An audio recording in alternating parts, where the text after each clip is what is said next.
Hello guys, today நம்ம வெண்டைக்காய் பற்றி செய்யணும்.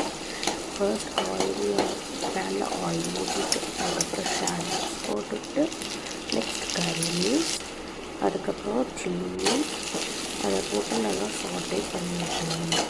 அப்புறம் என்ன பண்ணுறோம்னா வெண்டைக்காய் வந்து ஸ்மால் பீஸு கட் பண்ணி அதை போட்டு நல்லா சாட்டே பண்ணி நல்லா ஓரளவுக்கு வணக்கணும்.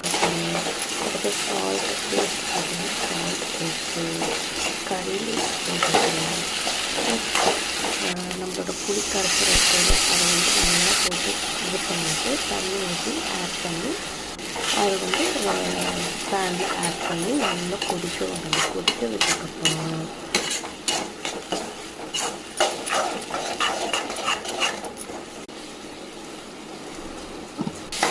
ஆட் பண்ணிக்கோங்க. டேஸ்ட்